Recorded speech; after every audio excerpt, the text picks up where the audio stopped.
having me in this workshop, and thank you for waking up on a Friday morning to hear about the Child Penalty Atlas. This is a project we started with Henrik Leven, my historical co-author, who's at Princeton, and Gabrielle Lecci-Mariench, who was at the LSE. The motivation for this project is extremely simple.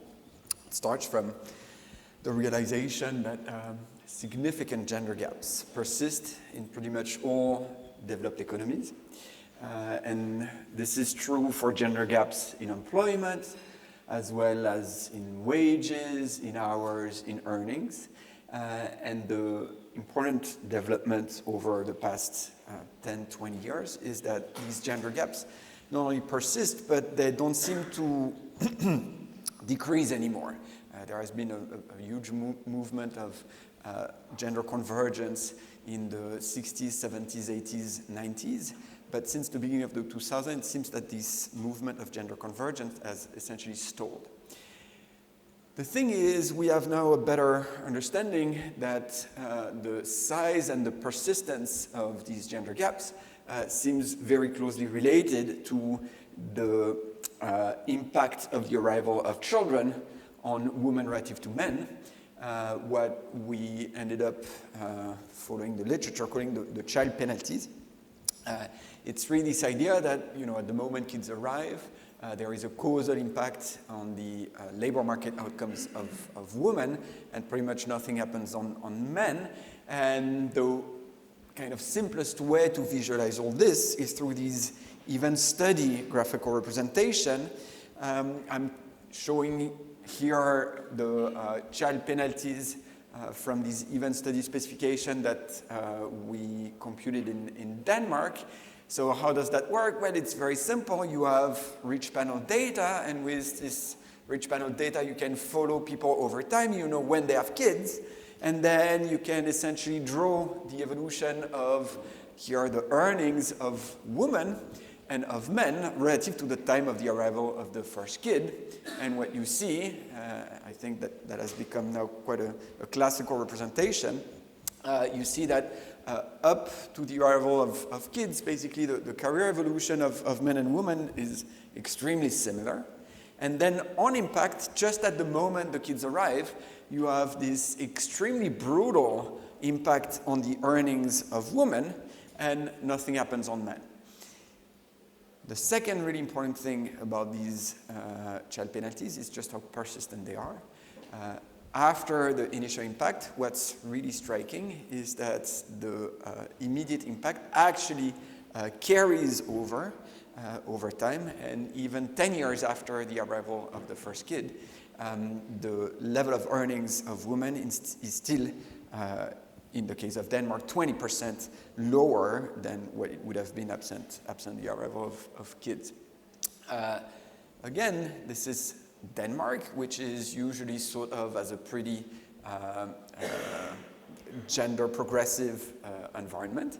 And what's interesting, even in the context of Denmark, is to see that these child penalties in earnings are actually composed of a set of different penalties on all different margins of labor supply. You have them in employment. Okay, so yes, indeed, some women continue to drop out of the labor force at the moment kids arrive. Okay, but it's also conditional on labor force participation. The intensive margin of labor supply adjusts. Okay, and you can see it when you look at the child penalty in hours. But in some sense, even more surprising to us, you also see it in wage rates. Okay. So what is really interesting is that even conditional on the amount of labor supply that you provide at the intensive and extensive margin, you still see that the wage rates of women are affected. And what a lot of research has shown is that this is actually also related to a lot of other different choices that women make in terms of employment. So what jobs to look for, what occupation to be in the public versus private sector, to be in more family-friendly environment, to be closer to home, and so on and so forth. All these dimensions of job amenities have some dimensions of wage differential that essentially end up being captured in the evolution of the wage rate. Okay? So that's the premise, okay? Now, of course, what we want to understand, I should mention as well that, based on these type of child penalties, the nice thing when you have extremely rich panel data is that you can then also map these child penalties back into a decomposition of gender inequality. And what we've discovered in the case of Denmark is that child penalties today explain essentially 80% of the remaining gender gap. So it turns out that, understanding child penalties is really critical if we want to understand the gender gap. The other thing is that these child penalties don't seem to decrease anymore, and that also explains the persistence of the gender gap. So basically there is this huge child penalty component to the gender gap that doesn't seem to evolve over time, and that explains the large persistence of gender inequality. So based on this, we started thinking whether we could improve our understanding of where these child penalties were coming from. And, economics has potentially a lot to say about this. Since Ricardo has invented one of the most interesting tools to think about specialization, which is comparative advantage. And it's true, a lot of people tend to believe that, there is a good reason for why at the moment kids arrive, there is intense specialization in the household between men and women. So the difficulty is, where would this comparative advantage come from? One easy story that you could hear a lot is, it's biology. Biology endows us with, different advantages when it comes to child rearing. And in particular, women do actually carry babies, okay? And they also breastfeed. As an aside, it turns out that, breastfeeding is something that men could have evolved in the human species, but for some reason it did not. In any case, it got us started. Okay, maybe it's all about biology indeed, and a lot of the impact of the arrival of kids can be traced to the biological behavior that women have and not men at the moment of the arrival of kids or during pregnancy. The problem is, we looked at that, and you're going to be disappointed. Damn it, I cannot... I have to escape, okay, that's fine. So, in the context of Denmark, we were lucky to have access to the complete adoption register, which enabled us to compare the child penalty for adopted kids versus biological kids. Why is it important? Well, because the key difference between adopted kids and biological kids is that adopted kids, you don't need to go through pregnancy and you don't breastfeed them, okay? So by comparing the child penalties for women and men who adopt a first kid versus men and women who have a biological kid at first, you can get an idea of the importance of pregnancy and breastfeeding on the child penalty. I'm going to go quickly on this chart, but basically what it shows is that irrespective of whether the kid is adopted or biological, the long-term child penalty is exactly the same. Okay. So clearly, it kind of tells us that the biological stories behind comparative advantage, it's hard to kind of found them in any empirical evidence right now. Now there is another obvious source of comparative advantage, which is that you might have different expectation of career trajectories, okay? And it is true, again, that economic theory tells us that if men have higher career expectation than women, conditional on their child rearing abilities, then we should expect them to specialize more in continuing in the labor market, whereas we would expect women to specialize in child rearing. So that's the other obvious source of comparative advantage that we can test in the data. We create measures of career expectation for men and women. And here, I show you for the bottom versus top quartile of relative career expectation within the household, whether the child penalty is different. I'm sorry, this is a quite crowded graph in the sense that I've put both the biological story and the comparative story in terms of careers in the same graph, but basically what you see is irrespective of biology and irrespective of your career expectation, the child penalties are essentially the same, okay? So that tells us that, the classic stories of specialization that, economists love to use actually don't seem to work much when it comes to explaining the child penalty. Okay, so it's not Control L. There's the double arrow at the top, right? Double arrow at the top. There it is. Okay, I'm going to click on a hyperlink in just 1 second, so it's a little bit stupid. So the classic kind of micro foundation of specialization then doesn't seem to work well when it comes to child penalties. So then another alternative story is that, well, it's all about preferences. But then if it's preferences, we also need to understand where they come from. They can be coming from social phenomena, from culture, from past institutions. It might be also a social phenomena in the sense that it's a general equilibrium thing. People have some preferences, they create institutions, these institutions reinforce preferences and create norms and so on and so forth that might explain, again, the stickiness of these child penalties and why we might be stuck in a particular equilibrium. Okay? So why do we now tend to believe that this has to be an important part of the story? Well, I'm going to show you 2 pieces of evidence. The first is about the evolution of life satisfaction around the arrival of kids.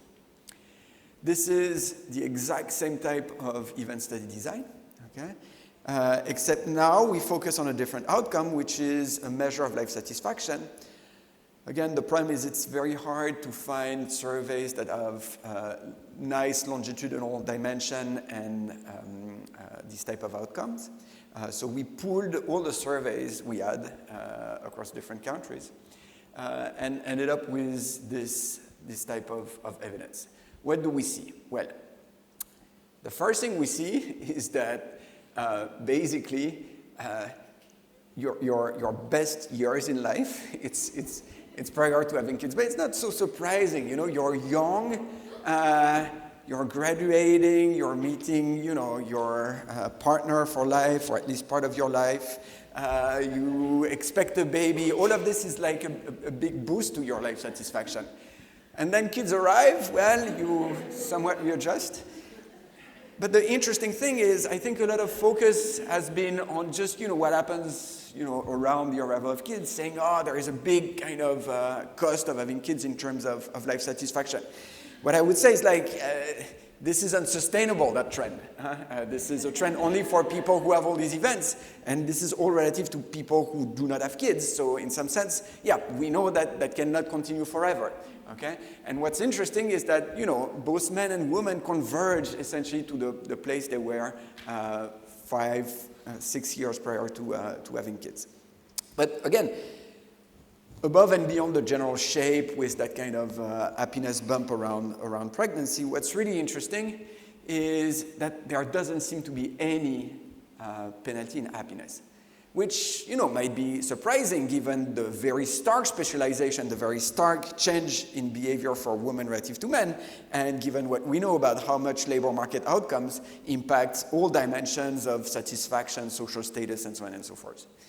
So what does that mean? Well, first, of course, it means that satisfaction is a public good within the household. It would be impossible for a man and a woman to essentially continue to have very different paths in terms of life satisfaction. Why? Well, because if my life is miserable, I'm going to make your life miserable. Okay? That's the dimension in which there is, of course, some dimension of public good, of happiness. But what it tells us as well is that there must be some form of psychological or mental mechanisms of compensation such that women actually end up not being absolutely desperate about taking this extremely stark change of behavior at the moment kids arrive. Okay? So it means that there must be something about their expectation, their preferences, whatever you want to call them, but that somehow compensate them in terms of life satisfaction for the intense specialization that they go through. Okay? Now, of course, a lot of economists would say, okay, hey, we're done.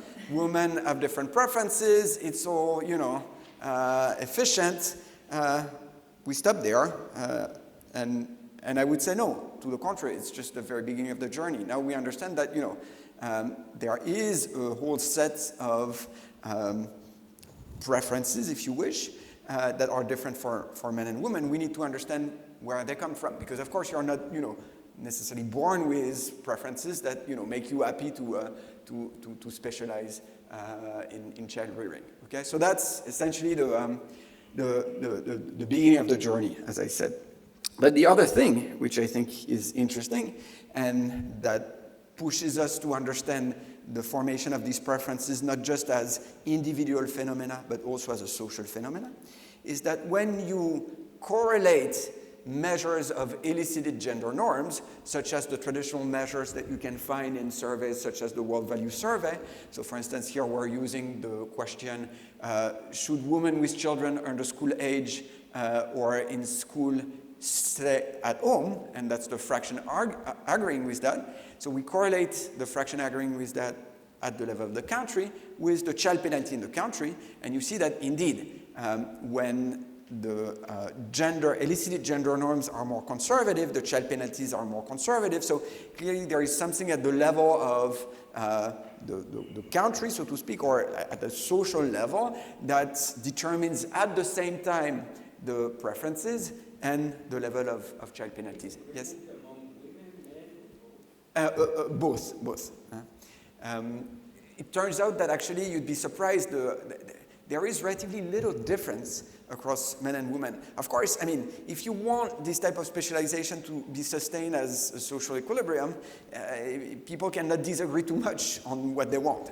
And in some sense, that's what is the starting point of this journey, trying to understand, okay, where does that come from? Yeah? No other question? Okay, good.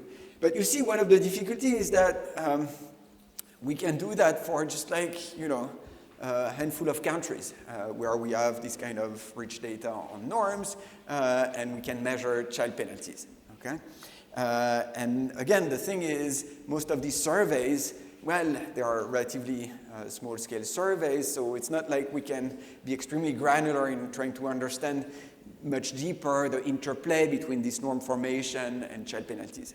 So that's essentially the starting point for this project, which is that at some level we would want to have much more variation across time and space in those child penalties estimate that we could correlate with many other things, such as norm or other things that determine norm in order to better understand the social nature of the child penalty phenomenon. Okay? So the issue for this is that, well, those child penalties estimates, unfortunately, we currently get them from an event study methodology that requires a lot of data. It's based on a design that leverages extensive panel data with detailed labor market information, and that's typically going to be only available for a handful of highly developed countries. So we're essentially missing a lot of interesting dimensions of heterogeneity across space or over time by having to rely on this extremely rich data in order to compute the child penalties. And therefore, let me go back in up full screen mode. Therefore, what this project is going to be about is to bridge those current limitations by trying to map child penalties for every country around the world and also, to the extent possible, also historically. Okay? So that's essentially creating an atlas of child penalties. So how can we do that? Well, essentially by bringing two contributions. The first one is methodological. It's showing that actually we can create pseudo-event study design around the birth of the first child, only using cross-sectional data, and therefore not having to rely on rich panel data. I'm going to show you that, we can very much validate the approach, comparing with panel data when possible. And what this does is that it tremendously expands the set of countries where child penalty can be calculated, because now we don't need panel data. Okay, we don't need large panel data, but we still need good cross-sectional data. And this is the second methodological contribution, is that we did a large data collection effort to harmonize individual level, essentially cross-sectional data for 134 countries from various underlying sources. So that's what we've done over the past year and a half. And where we are now is that I can show you a pretty nice set of maps of child penalties. And we can start basically the endeavor of understanding as well a little bit better from this heterogeneity in child penalties where child penalties come from. Okay? So we're going to see significant variation in child penalties. And in particular, the most interesting heterogeneity is over the course of development. Okay? And what I'm going to try to convince you of, and I think, at least for me, it was a big realization, is that contrary to what I would have expected, child penalties are actually a relatively recent invention in human history. Of course, there have always been differences in the tasks that men and women take, but the idea of intense specialization between child rearing and work or labor market outcomes is something actually quite recent that only comes with the late stages of development, where an economy starts growing to middle income range and having a big separation between the household and the labor market. Okay? So that is in some sense a nice discovery, and also some form of it could fuel some optimism. After all, these child penalties that we thought were around forever, they've been kind of recently invented. Yes, but that's the second part. Conditional on development, there still is a massive amount of heterogeneity in child penalties that we can start trying to understand. And here, it's actually quite bleak in the sense that what we find is that child penalties are formed extremely early in life. I'm going to show you how we can essentially leverage all that rich variation that we have across space in standard epidemiological approaches to get a better understanding of whether it's your early life environment or your current life environment that matters most in shaping the size of the child penalty and the specialization you enter. And the answer from this kind of early parts of the project is that, yeah, unfortunately, it seems that it's really much your early environment that matters, and that explains why child penalties might be so sticky and so difficult to move. Yeah, question? Maybe you're going to tell us more about this, but I'm surprised by your statement to that point, because if I think of pre-modern growth, there are basically two types of individuals. Most of the population is at subsistence level. You cannot have a child penalty at subsistence level. And then there is an elite that keeps most of the resources, and there, historically, we have seen a massive child penalty. Wealth of the elite was in the hands of men, not of women. It was not wages. Resources were controlled by women. So I'm a little bit confused about that. Okay. I'll be much more precise. So this is a statement about the employment penalties to start with, okay? Meaning that, yeah, even if you have a very wealthy elite, to the extent that it's very small, it's going to have a very small impact on the aggregate gender gap in employment. It's a good point about, wealth and stuff like that. And again, the most important thing to remember as well is that the statement about the low child penalties at very low level of development is not necessarily a statement about the absence of huge gender inequality along many other important dimensions that explain also why the status of women is not necessarily high.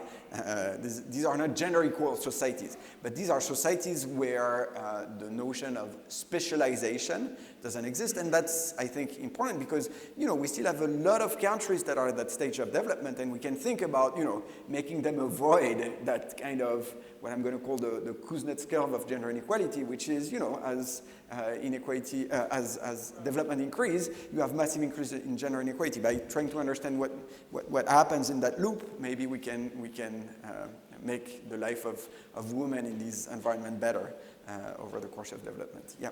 Have you correlated it with the nuclear family? I mean, nuclear family seems to be an institution where the specialization is more likely to happen. Yes, I'm not going to show you much of this. I'm going to, well, yeah, so what we've done so far was mostly around polygamous versus monogamous families because, as you're going to see, there is something quite extraordinary about what happens in sub-Saharan Africa. But yeah, in general, family structures go hand in hand with, how you deal with the question of taking care of the children and so on and so forth. So yeah, all the institution of the definition of the family, so to speak, is going to be intertwined with the child penalties development and so on and so forth. But yeah, right now, I'm not going to show you much on this, but I agree with that. That's, of course, it's an important dimension. I don't know, how are we doing on time and what's the... 45 minutes more. Okay. Good. Okay, so let's try to get a little bit into the meat of the project.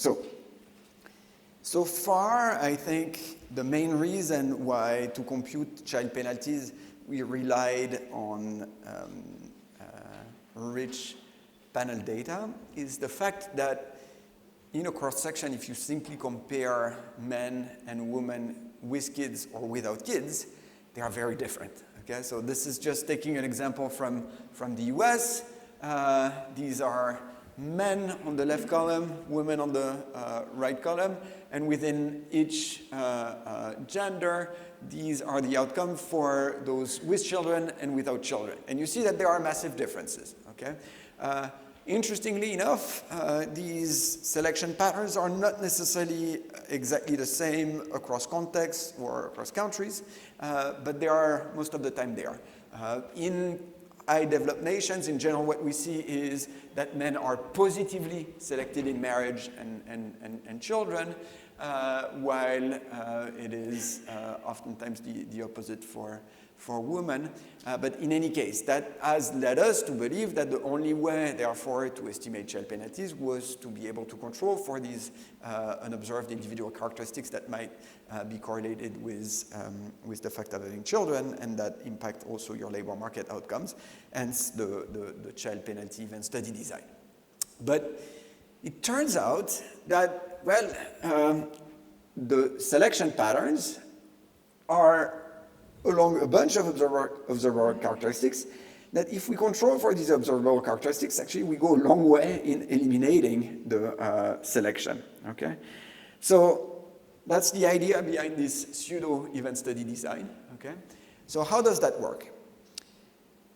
So we take a cross-section. The problem in a cross-section is that, of course, for those who have children, you observe them having children, so you know when they had kids, and therefore you know where they are in terms of event time relative to having kids. For those that you see without kids, the issue is where to place them with respect to event time. It could be precisely that these are people who are going to be negatively selected into never having kids, or it could be that they are going to be selected into having kids very soon or very late. You don't know that, okay? So the idea is to essentially create a synthetic population of future parents who are very similar to the observed parents that we have, and to match them to create essentially a synthetic future parent that you can then use to have a standard event study design, okay? The difficulty, of course, is going to be to choose the right characteristics, and it's going to be to kind of fine-tune the process. How did we do that? Well, imagine I see a parent I who is observed at event time t equals 0, so they just had a kid this year in my cross-section, okay? They have age A, and they have characteristics xi. How can I essentially do that matching? Well, the best case scenario is that I have a bunch of repeated cross-section. If I have a bunch of repeated cross-section, I can take that parent I and match that parent to a non-parent J, which is going to be observed in year Y, okay, with age A minus S and characteristics xj exactly equal to xi. What's the intuition? Imagine that I see my individual just having kid today, and he has characteristics XI, okay? I know the age of that person. Let's say that person is 25. How can I find a good counterfactual for that person? Well, I can go to the cross-section just before, 1 year before. 1 year before, I know that this individual was 24, and I'm going to look for a 24 individual who doesn't have kid in my previous cross-section, who has the exact same characteristics as the individual who's 25 giving birth in my initial cross-section, okay? Now the question is, what do you need in the vector of characteristics that you control for to do the matching and credibly eliminate selection? Well, it's a lot of trial and error, but basically it turns out that with a very limited set of characteristics, gender, of course, but marital status, education, and whether you live in an urban or rural environment, in pretty much any context, we can almost eliminate selection, okay? So that was the big discovery. Why? Well, because if the set of characteristics that you need to do the matching is limited, the chances that you're going to have these characteristics in, a broad set of survey data, cross-sectional survey data, increases, okay? And this is in some sense what saves us, yeah? So with marital status, I think 1 year before the kid, perhaps it's fine. I think like 5 years before the kid, perhaps many of those households that have kids now and are married now would not marry 5 years ago. Exactly. So you're going to see a little bit how this works. In many contexts, basically what we want to account for is single moms, okay? And therefore, single moms being extremely specific in terms of their labor market outcomes, you want to make sure that you really match this person to not a married woman who doesn't have kid, but to a single individual who doesn't have kid, okay? So that's one of the key dimensions in this kind of developed context. We did a lot of kind of fine-tuning depending on the context of the exact set of marital status characteristics on which you want to match on, okay? Sometimes it's going to be just very binary, whether you're single or not, which is going to be really important. In other contexts, it's going to be mostly whether you're divorced, widowed, or that type of stuff, okay?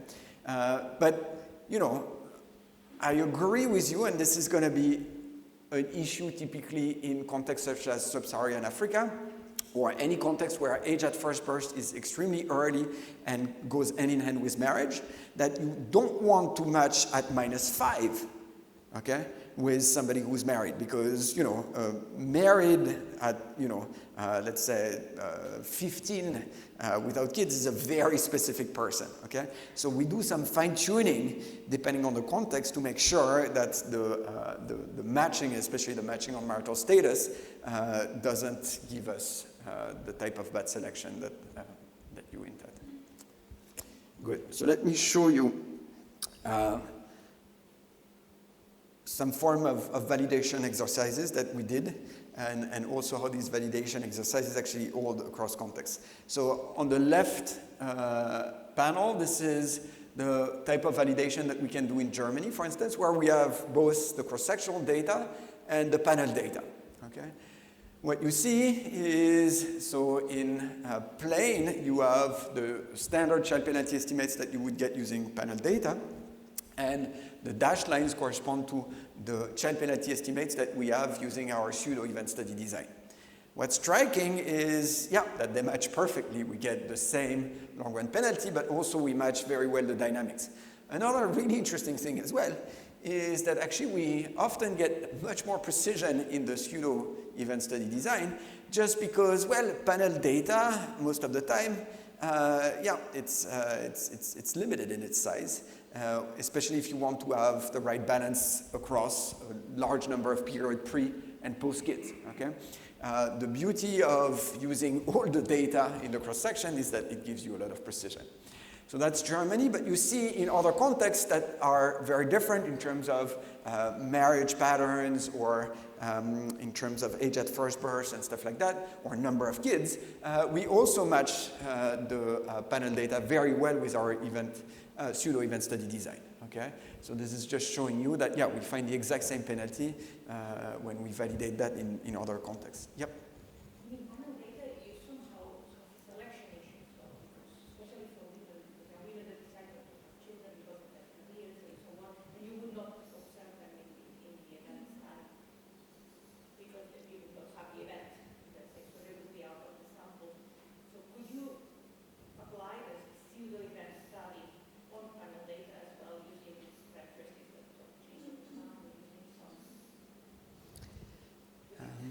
I'm not sure I fully follow. So Basically, it would include in the sample people that don't have children at all.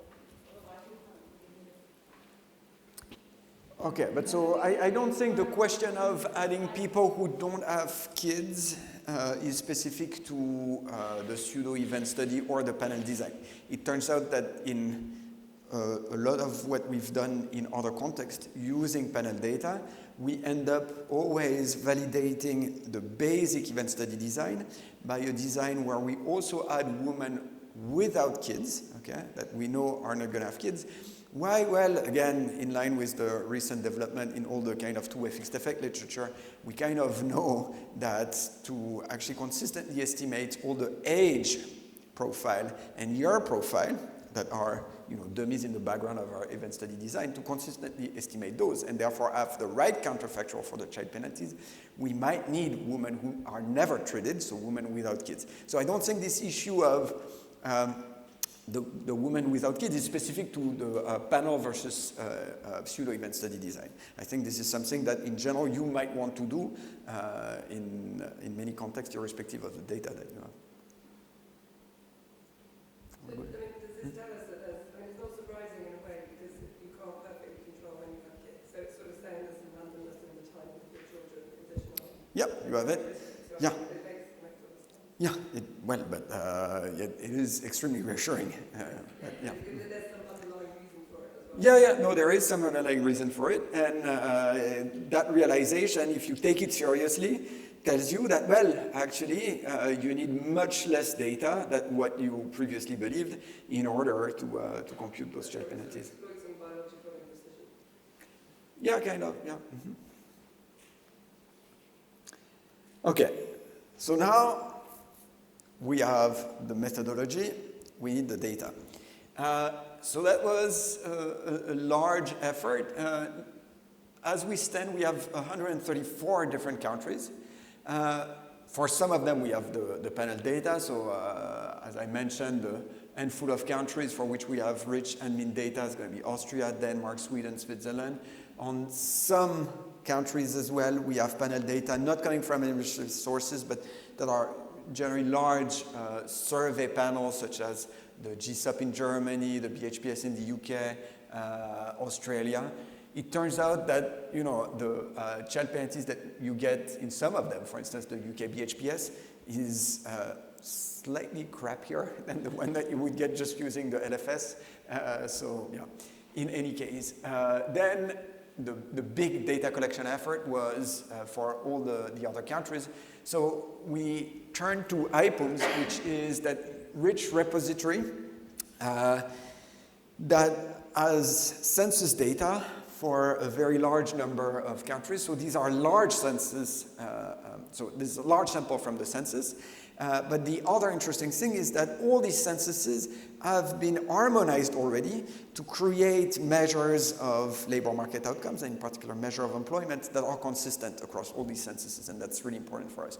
And this harmonization has been done by GJD. Same thing for the DHS. So in context where this census data is not available, there is oftentimes some household survey data that is available, and GJD as well has harmonized all these variables to create a consistent set of measures of education, but also of labor market outcomes that we're going to use. Yeah. What is GJD? It's like, so I don't know exactly what their legal status is, but it's a collection of institutions that work essentially in developing contexts to create great data, okay? So then the Luxembourg income studies, which is, if you wish, the equivalent of GJD, but for high developed nations. So that was started by Tony Atkinson and the like in the late 80s. There we have those also cross-national, so those national surveys that have been harmonized, but again, mostly for developed nations. Okay? And in some countries, we're going to have country-specific household surveys, for instance, the American Community Survey in the US. Okay? So right now, we're going to focus on the employment penalty because this is the measure of labor market outcomes that is the most consistently measured across all these type of sources, eventually we're going to also add a penalty atlas for the other dimensions of labor market outcomes, but that takes a bit more time. Yeah, you had a question, Tom. Hi, it's super important if you're already using survey data with panel, and why did the US not use the PSID?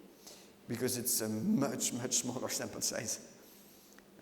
So the ACS is so great that we're going to be able to show you penalties by state, oftentimes by commuting zone and that type of stuff.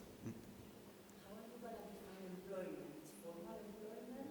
Full-time? Okay, yeah, let's get right to that. We're going to essentially define employment as any form of employment.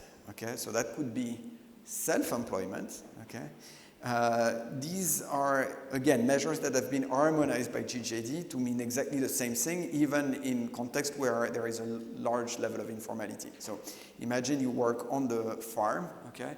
They ask you a bunch of questions in the census about, what type of stuff you do on the farm, how much time it takes, and so on and so forth. And based on this rich set of indicators, they define whether you actually actively participate in the labor force. So that's going to be essentially a measure of labor force participation, accounting for potentially informal, or at least in very low level of development, kind of self-employment or farm work within the household. Do you think we miss much by focusing on the employment penalty versus earnings, or do you think it's pretty much that it captures the variation more?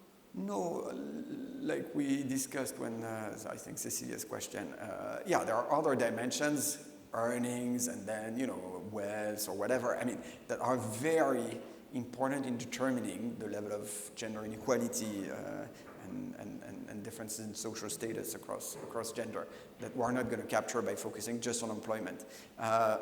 It's a start. Yeah, of course it is quite strong, but my hunch is that the earnings penalty might be even bigger, so the overall kind of Kuznets curve of gender inequality might be even more pronounced when it comes to earnings than when it comes to employment. Yes. So, coming back to before, but just to understand, so this reassuring result that the child penalties that we are estimating are so close with this 70% relative to the university data. So we can also interpret that as that there are unobservables that matter for the selection of the model. Are also studies like giving all these, this matching with parents and non-parents, is that like giving the child statistical discrimination? Because we are doing exactly what we think that is happening when there is statistical discrimination. It's like, I see you as an employer, I see your gender and education level, and assigning you that you're going to be a future employer. So I'm kind of asking that. So I'm trying to understand. So, for sure, your first point about, it's what I said in response to Sarah's question. So now with statistical discrimination is not going to create any difference between future mothers and future non-mothers, in the sense that I don't know what's going to happen to you as an employer. This is private information, your type. No, that's what you have in mind. And therefore, in some sense, even though they look exactly the same, I might discriminate against them exactly in the same way, and therefore their labor market outcomes prior to having kids should look exactly the same. So what you're saying is that this is a force, in some sense, eliminating kind of pre-birth differences between future moms and future non-moms, and that's helping us. That's what you have in mind. Yeah. I think that's a good point. Yeah. Those countries where these two methods are not so similar could give us a hint of what we are lacking in that sensitivity, for instance. Countries where this statistical discrimination is important or not, we should expect to have differences in this. Yeah, but I would have to think about it more, because my hunch is that the more statistical discrimination, the more the two methods are going to look similar, right? Okay, the lack of similarity is an indication of low, well, but it could also be an indicator of other, low selection, other, yeah. Okay. Okay, no, that's a good point. Okay, let me move on because I still have quite a lot of stuff that I wanted to show you. Okay, so these are the countries that we cover with the different data sources. As you can see, a lot of countries, we have them through IPUMs. So these are going to be censuses, and the nice thing with censuses is that a lot of them are either covering the universe of the population or extremely large random sample of the population, typically in China, in Brazil. So that's going to give us a lot of granularity as well geographically within these countries. In a set of countries, it's going to be very, very difficult to have any data. So the stuff that we're not covering, I think it's going to be extremely difficult to make progress. So typically countries like Kazakhstan or the Middle Eastern countries so Saudi, we've tried everything. But as you can see, we actually cover a very, very large set of countries and the immense majority of the globe population. Yes?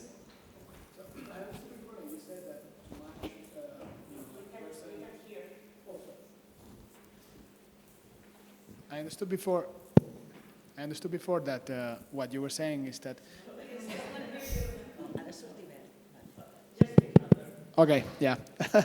So I understood before that you said that you were linking one person with children today with a person without children like 3 years ago to get the 3 years before, right? But with census data, you have only data every 10 years. How you do that in the... So either, again, when we have repeated cross-section, we do that with the closest cross-section that we have. In a few countries, we're just going to have one cross-section. In that case, we have to match just on age, but not necessarily going 1 year before to match the person. Okay. Good. So that's what we have. And now this is the map of child penalties in employment in the corresponding countries. Okay? So what we do is for each of these countries, we run these pseudo-event studies. Okay? And we then compute the long-run penalty at 10 years. And we plot that long-run penalty in employment at 10 years for each country. Okay? So what do we see? First, look at the range. There is a wide range, and this is employment. Okay? So this very yellowish color means essentially no penalty, okay? And the redder countries are going to essentially go up to penalties of 60%, okay, at 10 years, okay? So this is, very, very large penalties. So first, there is, a lot of colors here. So there is wide variation across space in penalties, okay? Now, the other thing that is striking is that clearly advanced nations, okay, are characterized by pretty large penalties, okay, compared to countries such as Sub-Saharan Africa, where it seems like there is no penalty altogether. Okay. Yes, you had a question?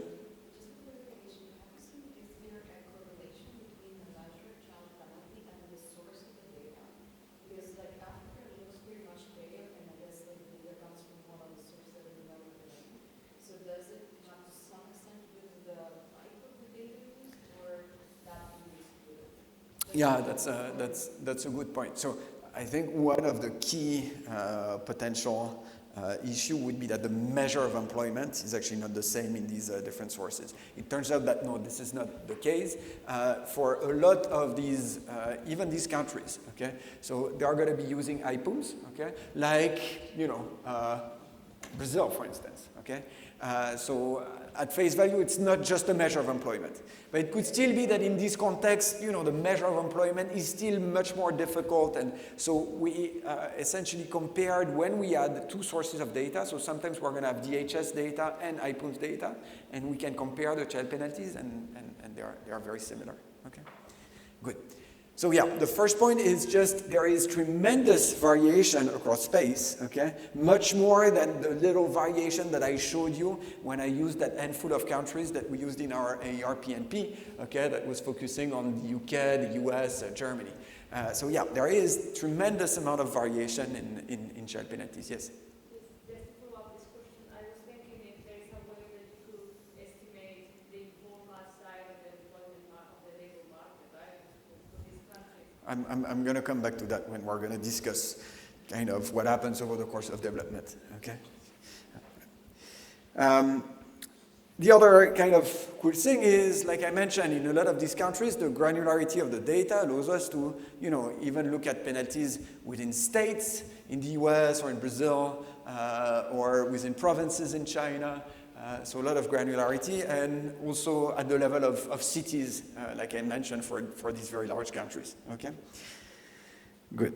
So now, one way to start making sense of the data is to compute average penalties by continent, for instance. And what's striking is Europe, North America are still characterized by relatively large child penalties in employment. And this is employment.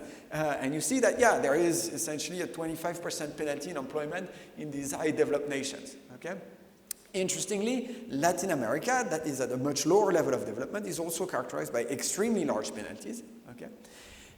The rest of the world is characterized by smaller penalties. In particular, Asia and Africa are characterized by relatively small penalties, and we're going to try to understand why that might be. Okay? Good. So now, like I said, what's striking is two things.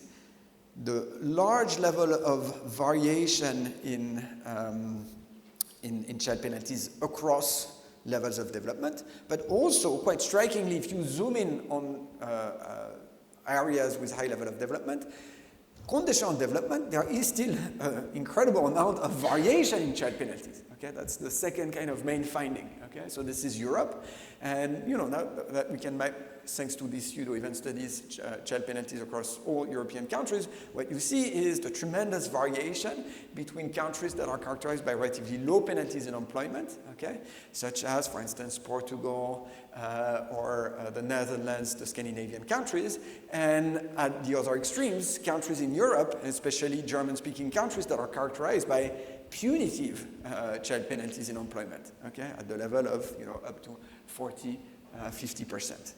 Okay, good. So now, of course, you can enjoy and look at penalties in your own country, and that's kind of fun. Also, seeing the differences in the dynamics, I think, is interesting as well. So, like I said, we know German-speaking countries are characterized by extremely large penalties, but a lot of it is driven by the fact that just around childbirth, women essentially either exit the labor force or end up in extremely long parental leave that lasts for at least a year, sometimes 2 or 3, as in Austria. Okay, so that creates this extremely strong dynamics with a very sharp and large decline in employment for women at the moment the kids arrive. Yeah. If they are on parental leave, you count them as out of... Not out of the labor force, but not employed. Okay. Mm-hmm. So they are... Yeah. Yeah. Otherwise, that would be impossible to have such large penalties if we were not counting the ones on parental leave, of course. Yeah. Similarly, how can you have when such a small child penalty in France, for instance? So is it like parental leave shorter than half a year, and you count them as in employment in the first year? So employment is really measured as employment in the last week in this kind of survey data, okay? So if I see you at event time 0, again, I'm going to have a lot of women that I see at event time 0 that are, either in parental leave if, so the parental leave is 6 months, so they are going to be either in the first 6 months and likely to be in parental leave, or if they are 6 months to a year, then they are more likely to actually be back in employment, and therefore that's going to average the two over the first year after birth. Okay. So clearly, yeah, the institutions affect the dynamics of these child penalties. Okay. Good. So yeah, this is I should have put Spain, by the way, I forgot. But yeah, you can see, yeah, it's quite striking, the differences, the fact that, Scandinavian countries are really characterized by very low penalties in employment compared to other countries, and the UK or Italy are actually characterized by relatively large penalties in employment, okay? Now, what I want to show you as well, because I'm going to come back to that if I have time at the end, is that thanks to that exercise, basically, we ended up being able to go at a very, very granular level, and there are a lot of contexts where there is so much interesting spatial variation, and Switzerland is a case in point. This is showing you the earnings and employment penalties that we can compute in Switzerland, and you see that even at a very, very local level, you can have drastic variation in penalties, okay? So we know, and we like the Swiss context for this, which is a context where the differences in terms of culture and norms are extremely strong between cantons that are French-speaking. So this is the Rösti barrier, the famous Rösti barrier. People speak essentially French on that side, and that's the German-speaking side of Switzerland. And you see that, yeah, there is clearly a very strong correlation at a very local spatial level between norms and penalties. I'm going to come back to that at the end. Good. Now, yeah, maybe in the interest of time, the really interesting thing is in Asian countries, penalties are actually quite small, but it depends a lot on the underlying institutional context. India, Pakistan, Bangladesh are characterized by massive penalties, okay? Whereas the kind of socialist countries, so to speak, China, Laos, Cambodia, Vietnam, are characterized by almost the absence of child penalties. What's interesting in China is that actually this child penalty is actually fastly increasing as the country develops as well. One question, so can you correlate this child penalty with the employment level of women before childbirth? I mean, my intuition is that, in many of those countries, what may be happening is that women don't work to begin with, even before children. Therefore, there's no penalty because they keep doing whatever they're doing. Okay, I think that's an important point. Let's discuss it in the context of sub-Saharan Africa, which I think is probably the case where you would be the most worried that it's what's going on. So indeed, what I was explaining before is that what's striking is that in these sub-Saharan African countries, the penalties are very small. So there are a bunch of countries where you don't see any penalty at all. Mozambique, Rwanda, there are many of them. I've just put 2 of them there. Then even at the somewhat same level of development, so Mozambique and Mali are going to be globally the same level of development. Some, like Mali, who is much more, so the incidence of Islam is much larger in Mali, for instance, you see a larger penalty. And then the more advanced developed nations in sub-Saharan Africa, such as South Africa, are going to see actually relatively large penalties, okay? So you might worry, okay, are these very, very low penalties that we're seeing in Rwanda, in Mozambique, just artifactual, okay? And indeed, it kind of made us anxious. So why? Well, first, because of the very low age at first birth in this context, where precisely what you have in mind could happen. If I have a kid at age 18, it's very likely that, I don't have a lot of career experience before that. I was not working before. I might have chosen to have kids early precisely because I didn't, want to work, or basically another way of saying it is that the fact that I was not working is in some sense a child penalty even before I started working, but that's not going to be computed as a child penalty because of the nature of the dynamics if I have kids very early. So that's, probably the main source of anxiety. What we found, much to our astonishment, is that this is not the story. So the employment level by age is strongly increasing in these countries, okay? For women, a little bit less fast than for men, but still is extremely strongly increasing. So we thought, okay, let's estimate the child penalties for women who have kids later, where the average employment level is much higher. And we find exactly the same 0 penalties in this context, even though we are they are immune to the idea that might be just due to the fact that they didn't have employment before.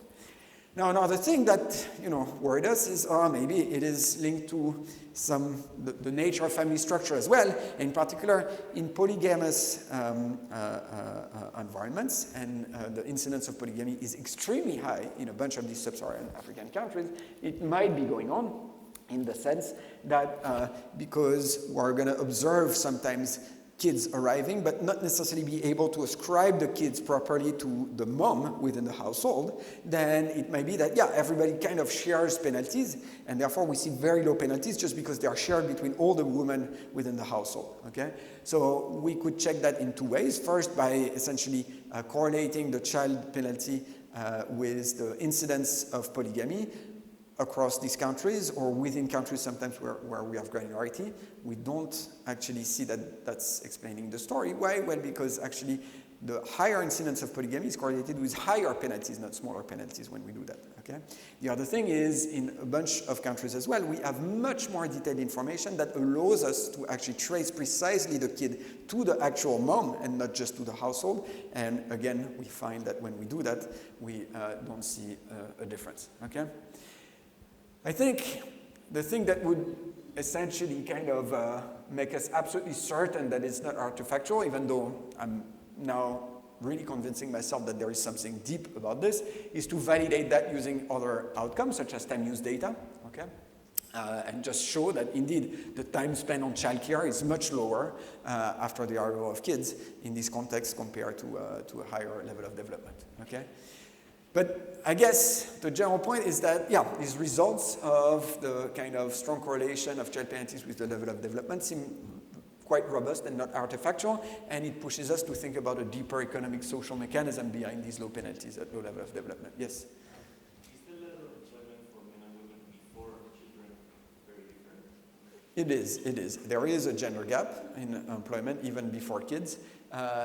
As you're going to see in probably one or two slides, it's actually smaller than in slightly higher level of development. So middle income countries are actually the ones where the gap is actually the largest.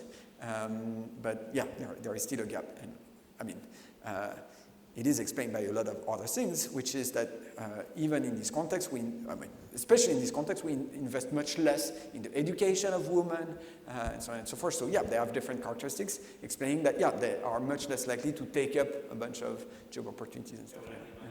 If the level is already low, they don't have much room to fall. Yeah, exactly. But I think the general answer to this is that when we do the child penalties in this context, conditional on the age at first birth that strongly correlate with the level of employment, we don't see much of a difference, okay? Meaning that this is not just, a mechanical effect of starting from a very low base. It has also something deeper to do with the context. Yeah? What do you do with women that are not paid employment if they work in family farms? They would be out of this country. No. Like I tried to explain to Lydia, the nice thing about what the GJD has done is to use all this rich information from the census to compute measures of employment that actually account for employment within the farm, within the family farm or the family business. Okay. So even if they are out of employment in the previous week or something like that. Yeah, we're gonna be able to see that and measure that. Okay, how much time do I have? 12. Okay. So I'm gonna skip the large cities and try to spend 5-6 minutes on each of these two interesting new questions that arise from this child penalty atlas. The first is, what can explain the evolution of child penalties over the course of development? And the second thing is, what can explain the persistence and heterogeneity in child penalties at high level of development? So on the first one, again, this is kind of making sense of those maps in terms of the interaction between the development measured by log GDP per capita and child penalties and employment gap. So let's maybe actually start with the graph on the right, okay? The graph on the right shows us that there is some kind of a inverted U shape of gender gaps in employment over the course of development, okay? What I kind of call the Kuznets curve of gender inequality. At very low level of development, there is low gap in employment. Men and women both work, okay? But then there is a huge increase in that gender gap in employment as you reach middle income level countries. So the initial stage of development is characterized by a huge increase in the gender gap. And then as the economy develops further towards high level of development, you see a decrease in that gender gap again and some kind of a plateauing, okay? So that's this kind of general story from the map that, of course, shouldn't mask the fact that even conditional development, there is huge level of variation. So yeah, there is still huge residual variance in child penalties conditional development, but there is really this nice, interesting U-shaped story. Where do child penalties come into that picture? Well, what's really interesting is that child penalties are actually very monotonically related to development, to low GDP per capita. At very low level of development, there is almost no penalty, like I showed you in these sub-Saharan African countries, but the child penalties, they really increase as we develop further, okay? So what we can do from this is do a nice kind of decomposition exercise where we can try to explain over the course of development the part of the cross-sectional gender gap that is explained by child penalties versus other dimensions. When we do that, we get this type of graph, okay? So what it shows you is that at low level of development, the overall gender gap is actually quite small, then increases and decreases after that. That's the inverted U shape that I showed you before, the Kuznets curve. But what's really interesting is that at very low level of development, any difference in the gender gap is not driven by the differential impact on the careers of women of having kids, okay? But as the economy develops, then you have an increase in the child penalties that almost explains the entirety of the increase in the gender gap, okay? And then as the economy further develops, it seems like women are catching up, but the one thing that sticks is the child penalty, and that explains why it's so difficult to then decrease the level of the gender gap. So how can we make sense of this kind of general decomposition? Well, again, that's related to a lot of things that we already said, but clearly at very low level of development, what's really prevalent is agricultural work and self-employment, okay? And these things indeed are extremely strongly negatively correlated with the child penalties. Okay, the larger the share of the workforce in agriculture, the larger the share in self-employment, the lower the child penalties. Okay, so there is clearly something about the labor market environment at very low level of development that explains the low child penalties. So if I want to kind of give you an overview of that kind of loop, of general equilibrium loop, this is the way I would describe it. At very low level of development, you have very low income. We talked about this. This is subsistence economy. Everybody has to work, okay? But furthermore, the arrangement is that the labor market is not formalized, okay? There is no separation between household and the workplace. Everybody is essentially self-employed in the family farm, okay? The other thing is you have extremely high fertility and low investment in kids, okay? So what happens? Well, everybody has, essentially to take care of the kids who tag along and just help around, okay? And there is no separation between who takes care of the children and who works. Everybody has to work.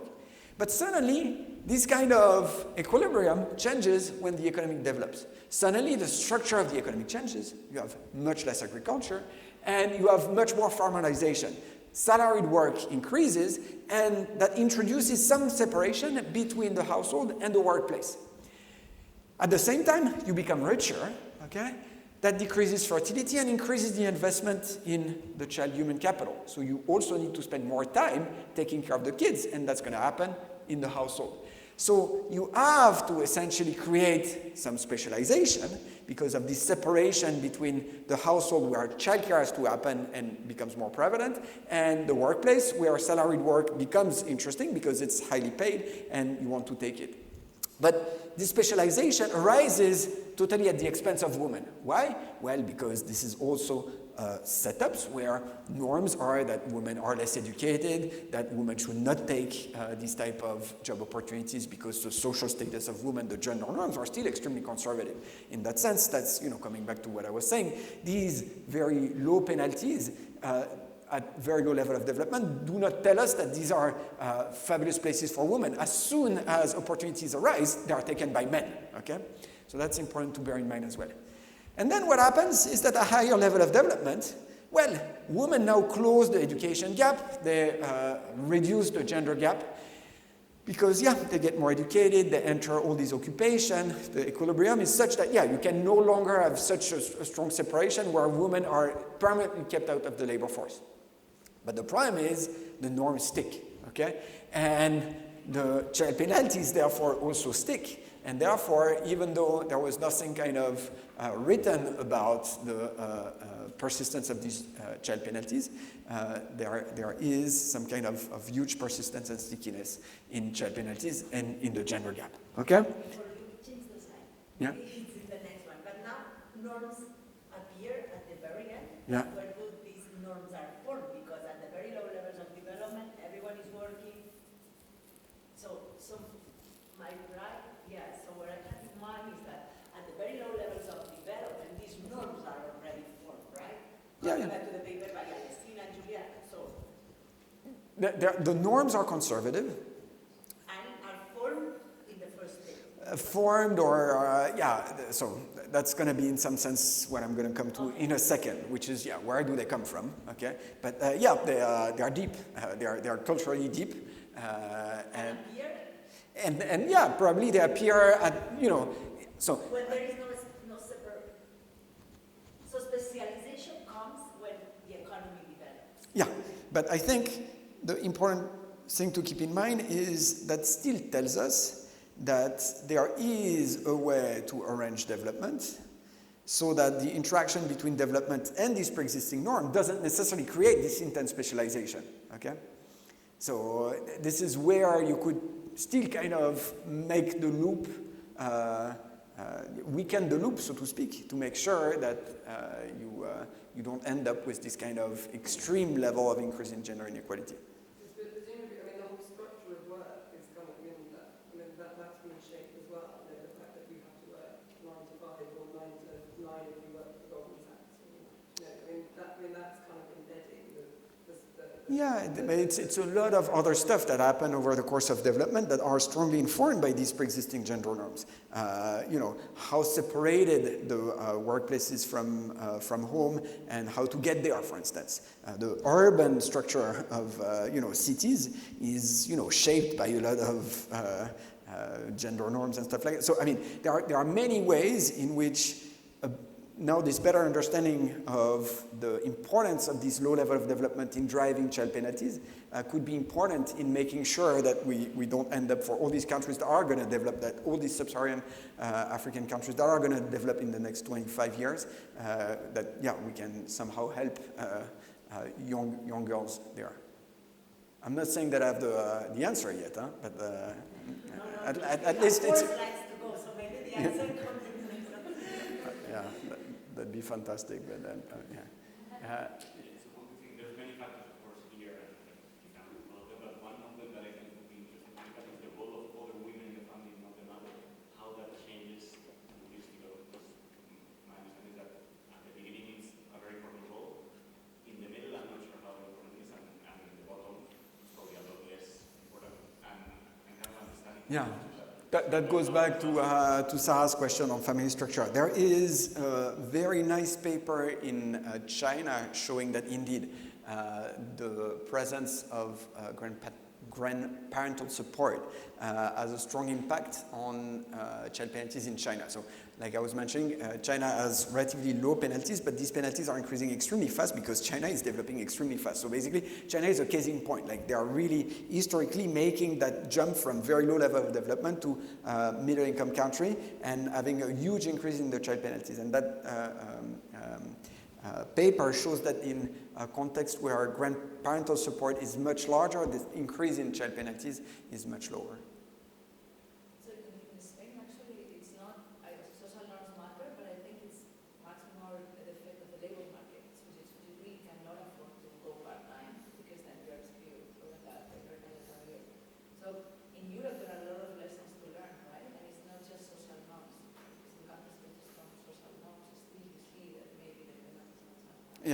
Okay, I think that's somehow a perfect segue to what I wanted to show you. So let's move to high level of developments now and try to understand a little bit like the formation of these child penalties.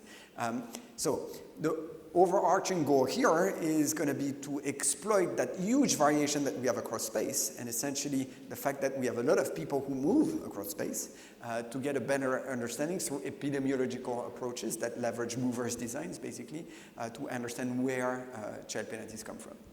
And right now what I'm going to show you is evidence from a very specific context, which is kind of nice because it's very local. It's Switzerland, where I already showed you that there is huge variation across a very small amount of space in terms of penalties. The other interesting thing about Switzerland is that we have there nice, somehow kind of consistent measures of norms beyond the employment or earnings penalties that come from vote on different referenda. So what we're going to use, for instance, is the fraction voting yes to the 1971 referendum that put to the vote the question of whether women should have suffrage. Switzerland is extremely gender conservative. It was one of the last countries in the world to allow women to vote, okay? And it did so through a referendum. And here I'm showing you the fraction in each canton voting yes to the possibility that women have suffrage. And what you see is that clearly the counties that are French-speaking were much more gender progressive than the German-speaking counties. And if you correlate the penalties with the fraction voting yes, you have these extremely strong correlation. You see that, yes, indeed, the measure of gender norms through these suffrage at the 1971 referendum is a strong correlate of the strength of the penalties. Okay? So now, what I want to do is extremely simple. We're going to leverage the movers that we see across these different cantons. Okay? We know the cantons of birth and the cantons of residence of all these Swiss residents today.